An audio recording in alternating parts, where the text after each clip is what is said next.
रहमानिर्रहीम। अस्सलाम वालेकुम। खुश रहें और आबाद रहें, जहाँ भी रहें हैप्पी और हेल्दी रहें।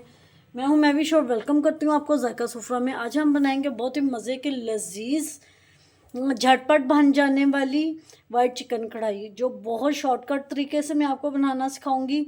ये आप अफ्तारी में भी बना सकते हैं, सहरी में भी बना सकते हैं, पराठों के साथ खाएं। इसका बहुत ही मज़े का फ्लेवर आता है। वीडियो आपने अंत तक ज़रूर वॉच करनी है। अगर आपको मेरी वीडियो थोड़ी सी भी पसंद आ रही हो तो लाइक कर दीजिएगा। अगर आप मेरे चैनल पर न्यू है तो जायका सुफ्रा को सब्सक्राइब कर दीजिएगा। आइए इस मज़ेदार से रेसिपी को बनाना शुरू करते हैं। रहमानिर्रहीम। 1 कप ऑयल ले लेंगे। 4 मैंने प्याज ले लिए थे, उनको मैंने चॉपर में चॉप कर लिया। अगर आपके पास चॉप नहीं है तो आप इसको बारीक काट के डाल सकते हैं। कोशिश कीजिएगा इसको चॉप करके डालिएगा। माशाल्लाह जी, आप देख सकते हैं जो हमारा प्याज चॉप किया हुआ था वो ट्रांसलूट हो गया। हमने इसको कोई भी कलर नहीं। अब इसमें डालेंगे चिकन मैंने हड्डी वाली ले लिया। 1.5 किलो चिकन है। आप चाहें तो बोनलेस चिकन भी यूज़ कर सकते हैं, ये आपकी अपनी मर्ज़ी है। अब इसकी अच्छी तरह भुनाई कर लेंगे। 1 टेबलस्पून लहसुन और अदरक का पेस्ट डालेंगे। साथ ही मैंने मिर्चें भी, हरी मिर्चें भी ग्राइंड की हैं, वो डाल देंगे। हरी मिर्चें साथ ग्राइंड करें तो बहुत ही मज़े का और जूसी फ्लेवर आता है लहसुन अदरक का। लहसुन और अदरक की अच्छी तरह मैंने भुनाई कर लिया। अब इसमें 2 चम्मच बड़े भर के दही के डाल लेंगे।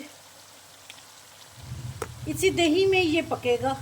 लीला जी, स्लो फ्लेम पे मैंने 8 से 10 मिनट इसको पका लिया। अच्छी तरह बोटियाँ भी गल गई। अगर बोनलेस है तो फिर तो ये बुनाई में ही गल जाएगा। अब इसमें डालेंगे 1 टेबलस्पून नमक, 1/2 टीस्पून ब्लैक पेपर और 1/2 टीस्पून वाइट पेपर। अगर आपके पास वाइट पेपर नहीं है तो आप ब्लैक पेपर ही डाल सकते हैं। 2 टेबलस्पून इसमें बटर डाल देंगे। अगर आपके पास देसी घी है तो आप वो भी डाल सकते हैं। अब इसमें डालेंगे क्रीम। मैंने टेट्रा पैक की ली है। अगर आपके पास फ्रेश है तो आप फ्रेश भी लेके उसको अच्छी तरह बीट कर सकती हैं। फ्लेम आपने बंद कर देनी है। अब अच्छी तरह इसको मिक्स कर लेंगे। अल्हम्दुलिल्लाह जी, हमारी वाइट चिकन कढ़ाई बन के तैयार हो गई है। आप चाहें तो आप इस स्टेज पे कोयले का इसको दम भी दे सकते हैं। अब इसको डिश आउट करते हैं। अल्हम्दुलिल्लाह जी, हमारी वाइट चिकन कढ़ाई बन के तैयार है। बहुत ही लजीज और मज़े की बनती है, ज़रूर ट्राई कीजिएगा। उम्मीद करती हूँ आपको मेरी आज की रेसिपी पसंद आई होगी। पसंद आई हो तो लाइक शेयर कमेंट ज़रूर कीजिएगा। Thanks for watching. मिलते हैं नेक्स्ट वीडियो के साथ, तब तक के लिए अल्लाह हाफिज़।